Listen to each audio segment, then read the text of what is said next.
auditing AI. Is that possible? Well, yes. If we want to have responsible AI, transparent AI, explainable AI, human centric AI, we would need to be able to audit AI. But how do you audit AI? Is auditing AI still going to be practical, going to be feasible? Or are we going to use AI to audit AI? Well, yes, it's also possible to use AI to audit AI, but then we are out of control. So, what do we do? How do we audit AI? Because auditing would be, as I said, something which will allow us to be in control of AI. Now, that's a fascinating topic, and who better than someone who has been in IT audit for more than 25 years and at the center of IT audits to ask this question and understand. I met him at an ISACA conference in Dublin, and then I thought he's a wonderful guy, has wonderful ideas, and let us bring him to the Fit for Privacy podcast. And I'm talking about none other than Stefan Preuss, who is going to enlighten us with his perspective.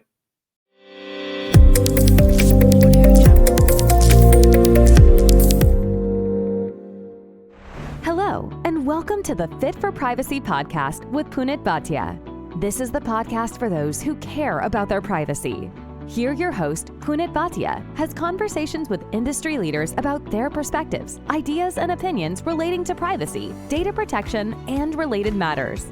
Be aware that the views and opinions expressed in this podcast are not legal advice. Let us get started.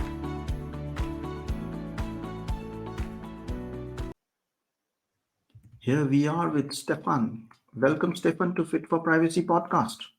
Hi, Punit. Pleasure to meet you. Same here. Let's start with an icebreaker. I mean, AI, the two alphabets, or artificial intelligence, the two words, have different meaning. And if you think of this, what's the one of a few words that come to your mind, except for these two, artificial intelligence? For artificial intelligence, oh, that's a good question. I don't know if you have read Hitchhiker's Guide Through Galaxy, but I have my brain is just transferring these kind of things into pictures, and I see Marvin, the disappointed robot, coming to my mind if I hear the word artificial intelligence, just to where it is connecting the artificial part and the human part, the emotional part together in one person. Interesting. And now, in this AI, the disappointment part, there are a lot of concerns, a lot of challenges, a lot of beliefs people have. And that's why in the EU, we are looking at regulating AI through the AI Act. And it's in discussions. Of course, we don't know when it will be finalized. And but what is your view on AI regulation? What does it say, and what is it in terms of direction? Is it good? Is it not good? Or what should it do more? From my point of view, so I'm just doing IT audits since 25 years, and usually I'm a very critical person, just looking at each technology, what could be a risk coming out of this kind of technology we are using.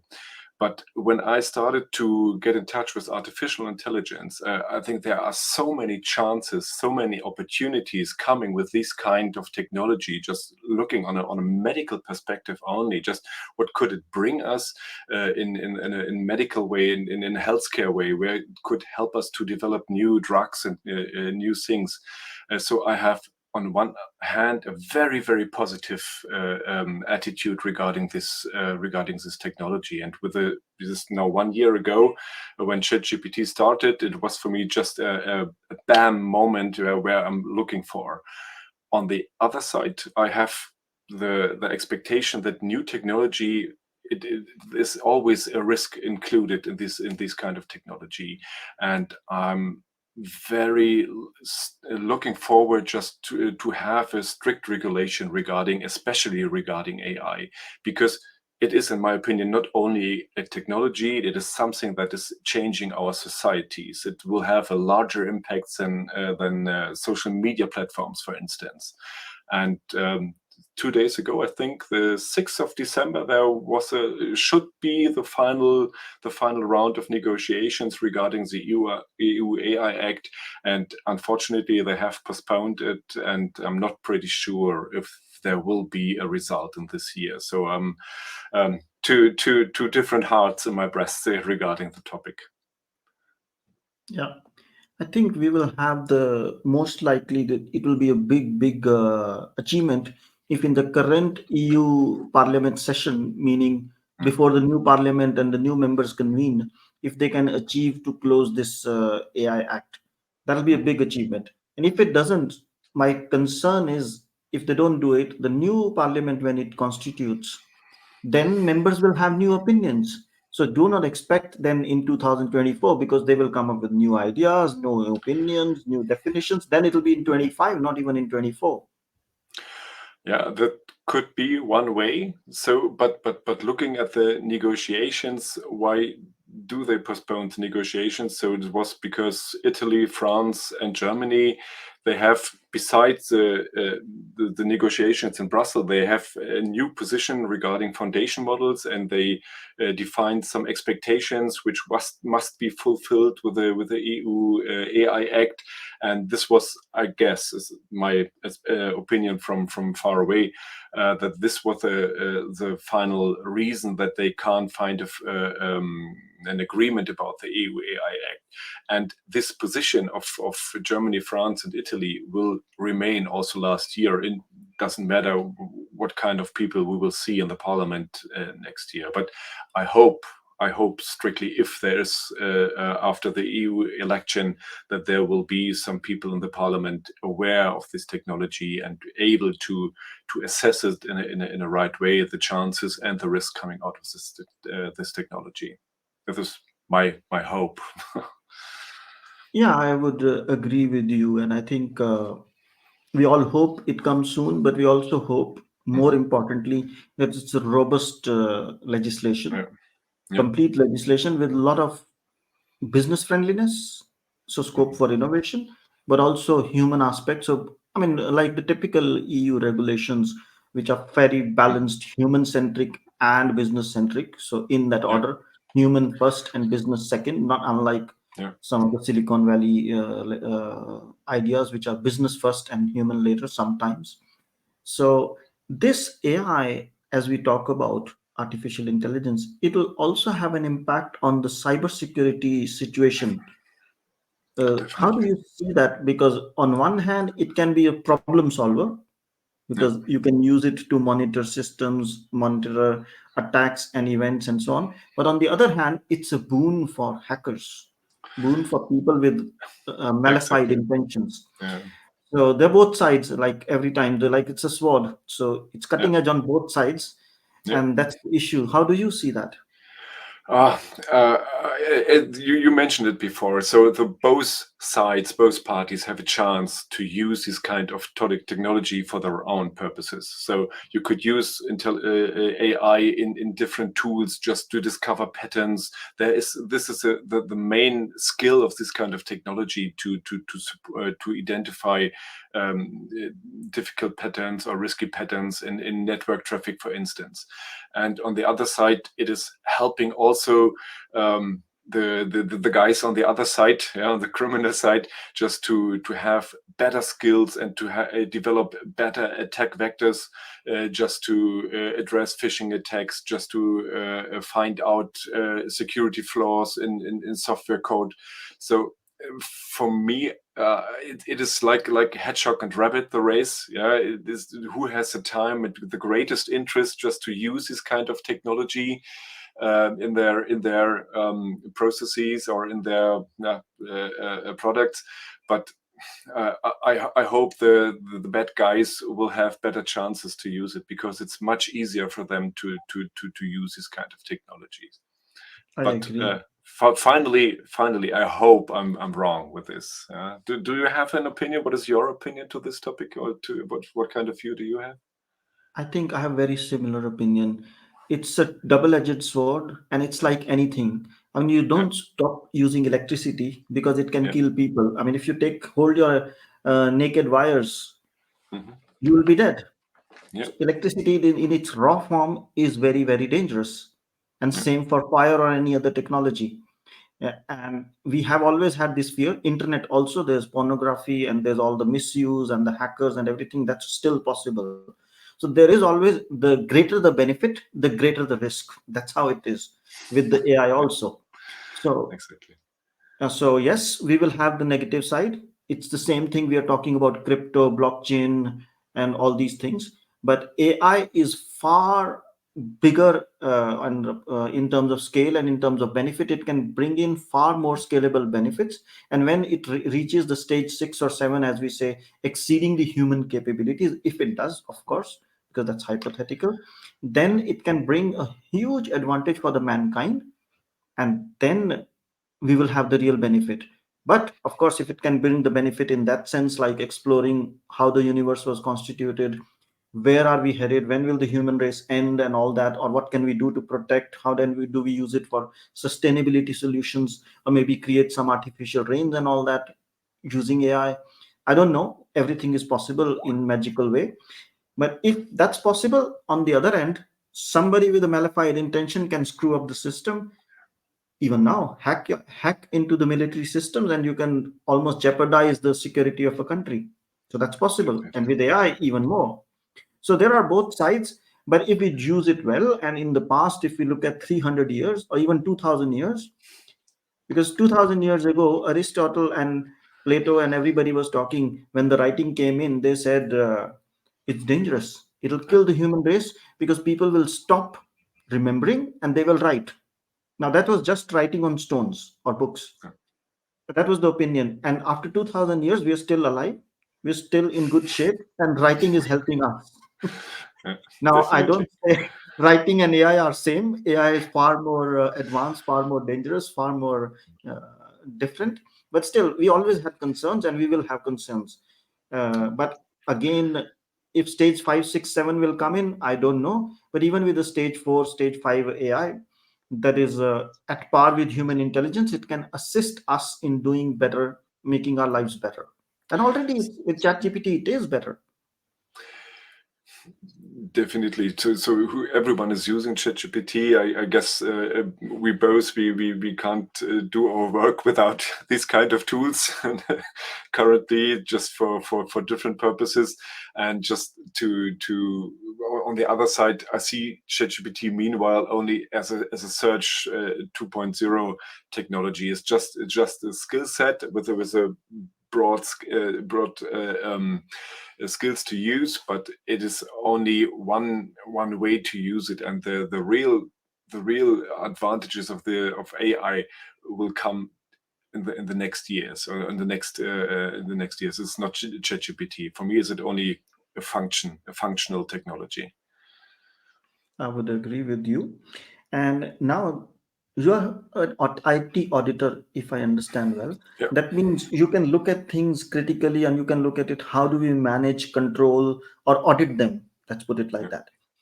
Yeah. Now, based on your experience with the current situation that we are in and the situations we will encounter in future, how would somebody, or how should somebody go about auditing AI? Because there's a lot of talk about how do we use it, but more importantly, if we are able to audit it, the half the problem is solved. Yeah. That's a very good question, and I would say it's the same thing like in cybersecurity. It's also AI is also a technology we could use in internal audit or in IT audit, just to assess specific technological things. So Mhm. just to use it for my specific purposes as an IT auditor, this is something I'm looking forward, just to have this kind of technology available. But it is not ChatGPT, definitely. So because, as I mentioned, it's a broad technology, and I think we need here a very high specialized, high skilled and trained AI use case, which could support us, or me in my profession, and you in your profession as well. But it needs your specific views, your knowledge, your know-how trained into this kind of technology. But So that's why I think ChatGPT will be not the right answer, but an highly trained AI bot or something like that will be the answer for this. So I'm very curious how it would work, and just trying and playing with this kind of technology. So do you mean to say that you will use AI to audit itself? Yeah, when you're looking how, for instance, GPT-3 and GPT-4 was trained by OpenAI, when GPT-3 was trained with the help of thousands of workers. Yeah, they try to find the right answers. They voted is the answer given by ChatGPT the right one on a level from 1 to 10 or something like that.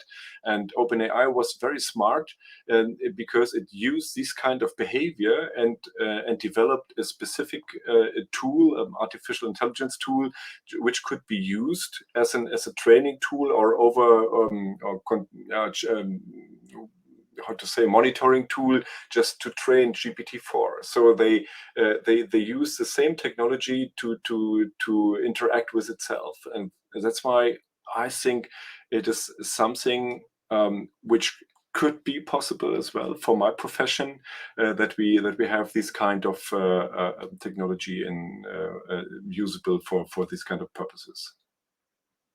So in my opinion, I think what you're saying is we need to use the collective intelligence of the human being and AI to audit AI. Is that?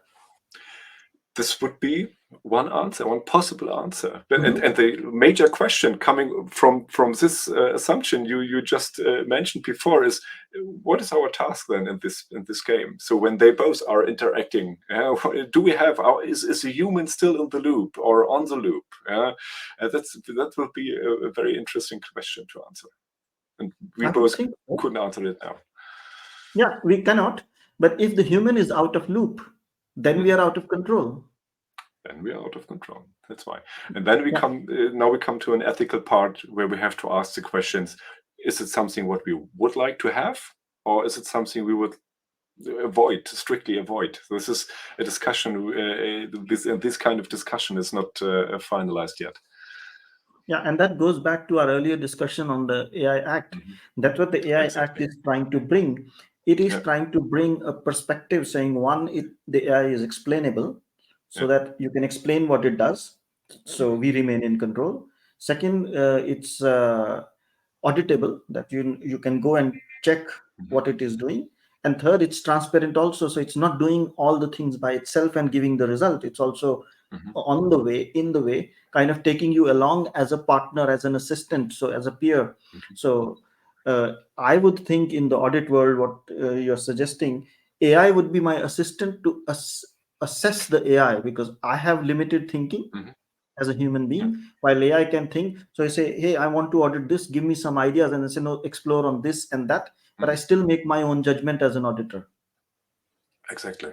That's a possible way, but I'm a bit worried about, do we have in an audit profession, do we have the skill set available?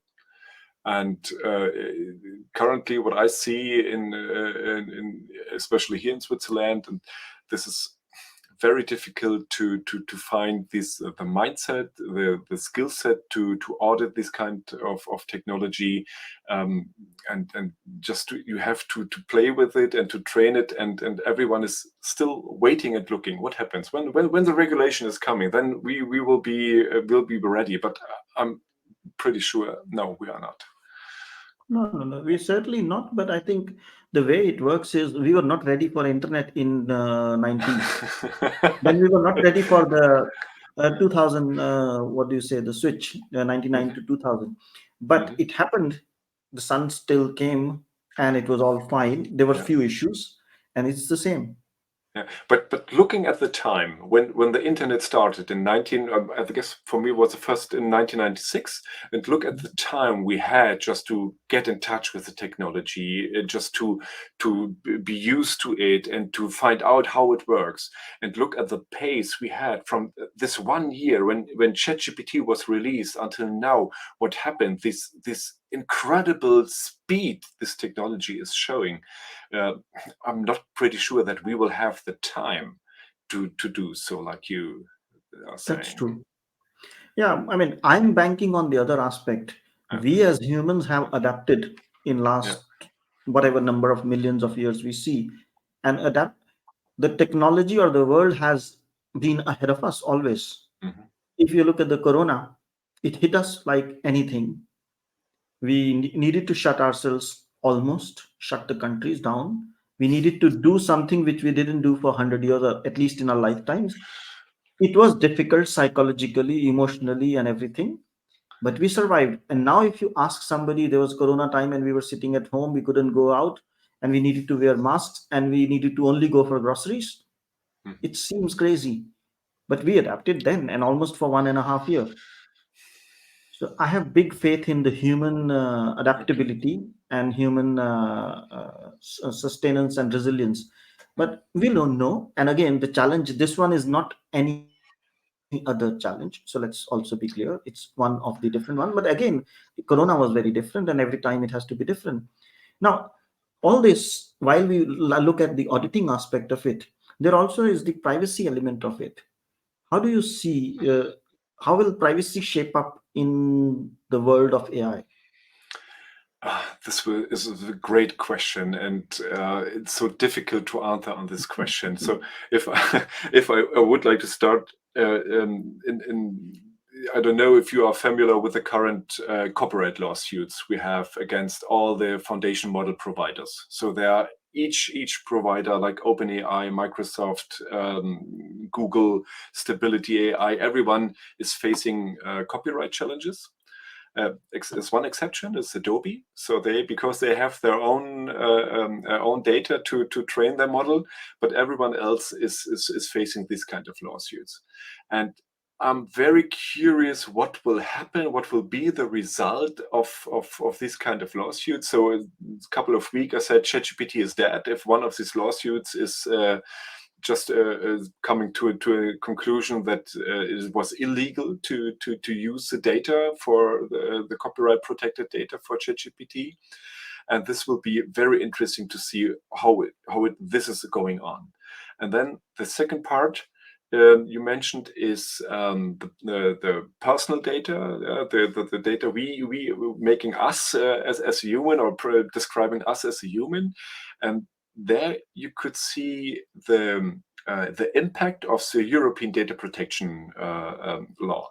This is so interesting to see when you're looking to the states. Yeah, there are new laws on each federal level. Each state has its own data privacy level, and there's so much upcoming to regulate the use of privacy data. So there's so much ongoing. And I think this is something where the European regulation was very helpful, just to transfer this kind of critical thinking and protecting data into the world.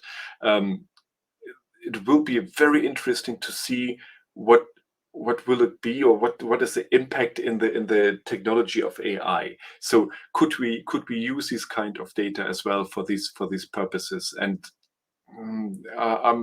I don't have a final opinion to this, but I guess there we are better prepared, regarding privacy regulation than AI regulation. So that's why I have still concerns about this, but I have the gut feeling that we are better prepared in this field. I would certainly agree with that. In the GDPR sense, we are certainly prepared, and at Yeah, least following GDPR, many other countries have formulated a law.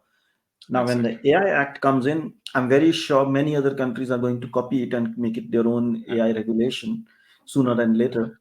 But Sorry for interrupting you. This is very interesting from a Swiss perspective, because the Swiss is very EU critical. They don't want to have the contracts and don't want to be close to the European Union.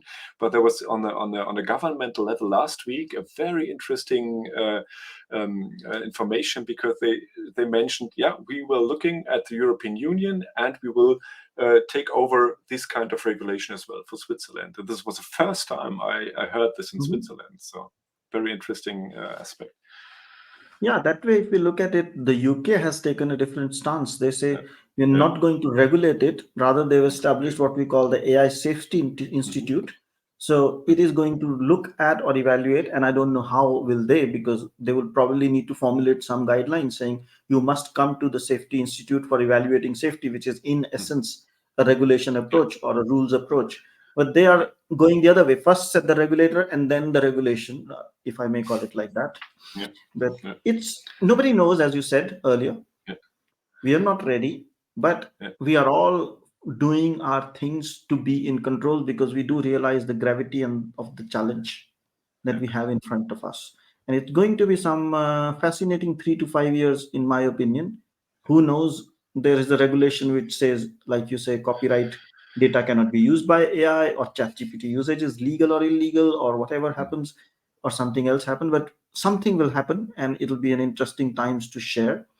Now, in view of this conversation, if someone wants to say, I want to talk to Stefan mm. and I want to talk to him, so what can they talk to you about or contact you for, and how can they contact you? So you could definitely find me on LinkedIn, where I'm writing regularly articles about AI regulation, and new developments of the technology. So, but now after our conversations, because I'm writing most in German, so I Mhm. have to switch to English, or you could use translation functionality of LinkedIn as well. But this is the main